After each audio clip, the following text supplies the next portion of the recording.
नमस्ते दोस्तों, केम छो मजामा। मैं Sanjay new terrace gardening and blog channel पर आपका स्वागत करता हूँ। ये देखिए मेरा करी पत्ता का प्लांट है और आप देख सकते हो प्लांट की ग्रोथ। तो आज हम करी पत्ता मीठे नीम के बारे में बात करेंगे। इसको लगाने का तरीका आपको बताऊंगा, बीज से और कटिंग से, और इसकी देखभाल के बारे में बात करूंगा।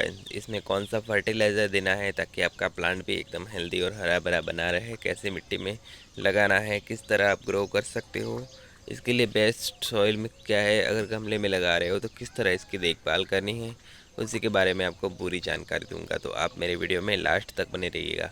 और अगर आपको मेरा वीडियो अच्छा लगता हो तो प्लीज़ वीडियो को लाइक कर दीजिए, हमारे चैनल को सब्सक्राइब कर दीजिए और अपने दोस्तों के साथ ये वीडियो शेयर करना मत भूलिएगा। तो सबसे पहले मैं दिखाऊं तो ये मेरा प्लांट लगभग 3 साल पुराना प्लांट है और बड़े से मैंने सीमेंट के गमले में लगाया हुआ प्लांट है। आप देख सकते हो इसकी काफ़ी बार मैंने प्रूनिंग भी मैं हर साल कर देता हूँ। यहाँ पे देखिए गर्मियों में क्या है कि इसकी ग्रोथ थोड़ी सी रुक गई थी और पत्तियाँ भी येलो होने लगी, क्योंकि हमारे यहाँ का जो टेम्परेचर था गर्मी में बहुत ही ज़्यादा बढ़ जाता है। पर बरसात में देखिए, बरसात होते ही इसकी ग्रोथ में आप फ़र्क देख सकते हो और प्लांट भी आप कितना अब घना होने लगा है। तो ये देखिए यहाँ पे ये सीमेंट के गमले में लगा हुआ है और ये सीमेंट का गमला मैंने खुद से बनाया था घर पे। काफ़ी बड़ा गमला है, लगभग 15 लीटर की प्लास्टिक की जो बकेट आती है उससे मैंने बनाया था। तो गमला भी काफ़ी बड़ा है। ये देखिए यहाँ पे एक और प्लांट छोटा सा लगा हुआ है। तो सबसे पहले बात करते हैं कि आप इस प्लांट को ग्रो करना चाहते हो तो किस तरह ग्रो कर सकते हो, कटिंग से या सीड से। तो इसको ग्रो करने के दो तरीके हैं। आप कटिंग से भी ग्रो कर सकते हो और सीड से भी ग्रो कर सकते हो। आसानी इजीली इस टाइम बरसात के मौसम में ये ग्रो हो जाते हैं। इसके सीड भी आपको कहीं भी इसका बड़ा प्लांट दिखे तो इस टाइम इसके सीड पके हुए होते हैं। तो सीड लाके आप अपने गार्डन में लगा दीजिए। इसको लगाने के लिए जो मिट्टी लेनी है उस मिट्टी में आप नॉर्मल गार्डन सॉइल में इसके सीड लगाइए तो बहुत अच्छे से इसके सीड जर्मिनेट हो जाते हैं। या फिर तो आप अपने जो पुराने गमले में जिसमें कोई प्लांट लगे हुए हैं उसके अंदर इसके सीड डाल दीजिए तो ये जर्मिनेट हो जाते हैं बहुत ही जल्दी।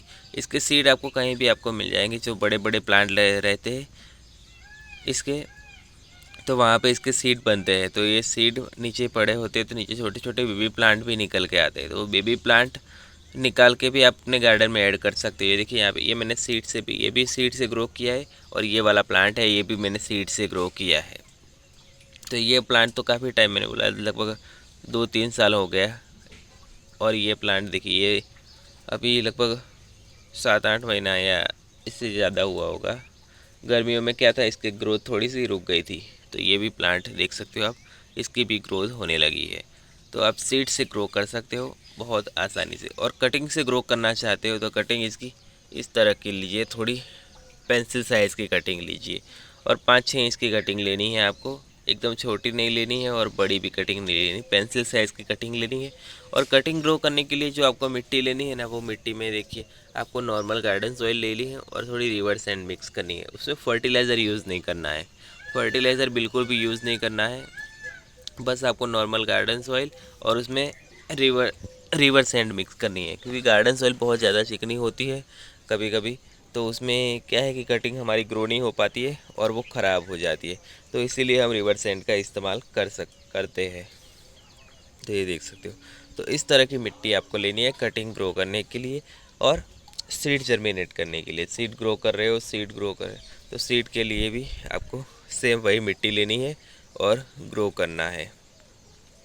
तो अब बात आती है कि आपका प्लांट है वो ग्रोथ नहीं कर रहा है, प्लांट बड़ा नहीं हो रहा है, प्लांट की ग्रोथ नहीं हो रही है, उसकी पत्तियाँ येलो हो रही है। तो इसके लिए आपको क्या करना है, तो सबसे पहली बात है कि मेरे यहाँ देखिए ये येलो पत्तियाँ हो गई थी गर्मियों में। तो इसके लिए मैंने क्या किया था, तो सबसे पहले मैंने लगभग 1 महीना होने आया होगा। तो मैंने क्या किया कि जब इसकी ग्रोथ ठीक नहीं हो रही थी तो पौधे की जो मिट्टी है उसमें गुड़ाई करके, ये देखिए ये गमले की मिट्टी है, इसमें गुड़ाई करके मैंने फर्टिलाइज़र दिया था गोबर की खाद का। लगभग 1 महीना हुआ है और 1 महीने में आप देख सकते हो पौधे में फ़र्क, जो फ़र्क दिख रहा है वो थोड़ा फर्टिलाइज़र का और थोड़ा बरसात के पानी का, दोनों का फ़र्क है। ऐसा नहीं कि खाली फर्टिलाइज़र का, बरसात भी होती है तो हमारे पौधों में बहुत ही ज़्यादा इफ़ेक्ट पड़ता है। बरसात के पानी में बहुत सारे न्यूट्रिशन ऐसे होते हैं जो हम चाहे जितने भी फर्टिलाइज़र दे दें पर वो न्यूट्रिशन फर्टिलाइज़र से नहीं मिलता, बरसात के पानी से भी मिलते हैं। तो ये देखिए यहाँ पे ये मिट्टी में अच्छे से आपको गुड़ाई करके फर्टिलाइज़र देना है। गोबर की खाद में गमले के हिसाब से मैंने इसमें 3-4 मुट्ठी फर्टिलाइज़र देता हूँ क्योंकि गमला काफ़ी बड़ा है। 3-4 मुट्ठी गोबर की खाद, आपके पास गोबर की खाद नहीं है तो आप किचन वेस्ट, वर्मी कंपोस्ट या जो भी यूज़ करते हो वो दे सकते हो। और मैं इसमें कभी कभी यूरिया के दाने भी डाल देता हूँ, यूरिया और डीएपी के दाने। ऐसे रेगुलर टाइम पे नहीं डालता हूँ पर कभी कभी 2-4 महीने में एक बार थोड़े से 8-10 दाने गमले के डाल देता हूँ प्लांट में, ताकि दोनों फर्टिलाइज़र ये एब्जॉर्ब करें। कभी कभी क्या है कि थोड़ा केमिकल फर्टिलाइज़र डालते हैं तो हमारे पौधे वो दोनों के एब्जॉर्ब करने के लिए हो जाते हैं। नहीं तो कभी ये है कि अचानक से हम केमिकल फर्टिलाइज़र का यूज़ करते हैं तो हमारे पौधे फिर शॉक में चले जाते हैं या फिर ख़राब होने लगते हैं, तो ये भी प्रॉब्लम होती है। तो इसीलिए दोनों फर्टिलाइज़र यूज़ करना चाहिए। अब बात आती है कि आप फर्टिलाइज़र दे रहे हो फिर भी आपका पौधा ग्रोथ नहीं कर रहा है, पौधा बुशी नहीं हो रहा है, उसकी पत्तियाँ ठीक नहीं हो रही, तो उसके लिए आपको क्या करना है। तो पहले आपने पौधा किस मिट्टी में लगाया है वो मिट्टी भी ज़रूरी है पौधे की, कि कैसी मिट्टी में आपने पौधे को लगाया है। तो जब इस प्लांट को आप लगा रहे हो तो इसके लिए जो मिट्टी लेनी है आपको, उसमें गार्डन सॉइल लीजिए। आपके वहाँ की लगभग 50% से 60% आप गार्डन सॉइल लीजिए। आपके वहाँ की मिट्टी बहुत ज़्यादा चिकनी है एकदम, तो ही आप इसमें रिवर सैंड का इस्तेमाल कीजिए, नहीं तो रिवर सैंड का इस्तेमाल मत कीजिए। उसमें 20% चावल के छिलके जो राइस हस्क आते हैं वो मिलाइए और 20 से 25% आप इसमें गोबर की खाद मिलाइए। तो इस तरीके से इसकी मिट्टी तैयार कीजिए। ना इसमें ज़्यादा रिवर सैंड मिलानी है, क्योंकि रिवर सैंड ज़्यादा मिलाओगे तो भी अच्छा नहीं है, तो इसीलिए इसमें रिवर सैंड आपको ज़्यादा नहीं मिलानी है। इसमें क्या कीजिए, आप राइस हस्क चावल के छिलके यूज़ कीजिए, बहुत ही अच्छा रहता है। इसमें क्या है कि जो मिट्टी होती है वो मिट्टी के लाइट वेट हो जाती है, इसमें वज़न भी थोड़ा कम होता है।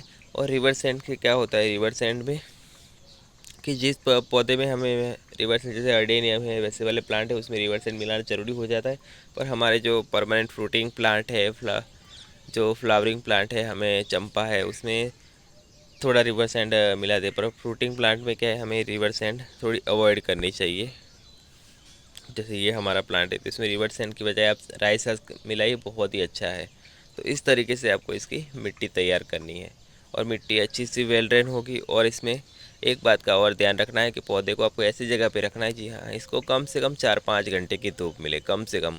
अगर पूरे दिन की धूप आती है तो अच्छा ही है, गर्मियों में ज़्यादा धूप नहीं चाहिए, बस बरसात के मौसम में इसको पूरे दिन की धूप आती हो वैसी जगह पे रखिए, क्योंकि धूप मिलेगी तभी आपका प्लांट ग्रोथ करेगा और इसकी पत्तियां हैं वो हरी भरी और हेल्दी बनी रहेगी। तो ये मेन रीज़न है कि इसको धूप भी चाहिए, फर्टिलाइज़र भी चाहिए, सब लिमिटेड मात्रा में चाहिए पौधे को। गमले में लगा हुआ पौधा होता है, इसीलिए हमें इसकी देखभाल थोड़ी ज़्यादा करनी पड़ती है। अगर ज़मीन में लगाते हैं तो इतनी टेंशन की बात नहीं, ज़मीन में पौधा अपनी देखभाल खुद कर लेता है। पर गमले में क्या है कि इसकी दुनिया, पूरा गमला, ये छोटा गमला हमारा रहता है, जितने भी इंच के पॉट में हमने गमला लगाया है उतने ही पॉट में उसकी दुनिया है। यहाँ पे इसमें ही इसकी जड़ें फैलती है और यहाँ से ही वो अपनी ग्रोथ के लिए न्यूट्रिशन ढूंढता है। तो इसीलिए हमें गमले में फर्टिलाइज़र भी टाइम से देना पड़ता है, इसमें पानी भी टाइम से देना पड़ता है और इसको धूप दिखानी है। धूप के जहाँ आती है वहाँ भी ठीक एरिया में रखना पड़ता है, जितनी धूप मिले वो सब हमें खुद ही देखभाल करनी पड़ती है। तो इसीलिए आपको ये काम करोगे, इतना काम, तो आपका पौधा बहुत ही अच्छे से हेल्दी और हरा भरा बना रहेगा। तो आपका और कोई भी सवाल हो तो आप मुझे कमेंट करके पूछ सकते हो।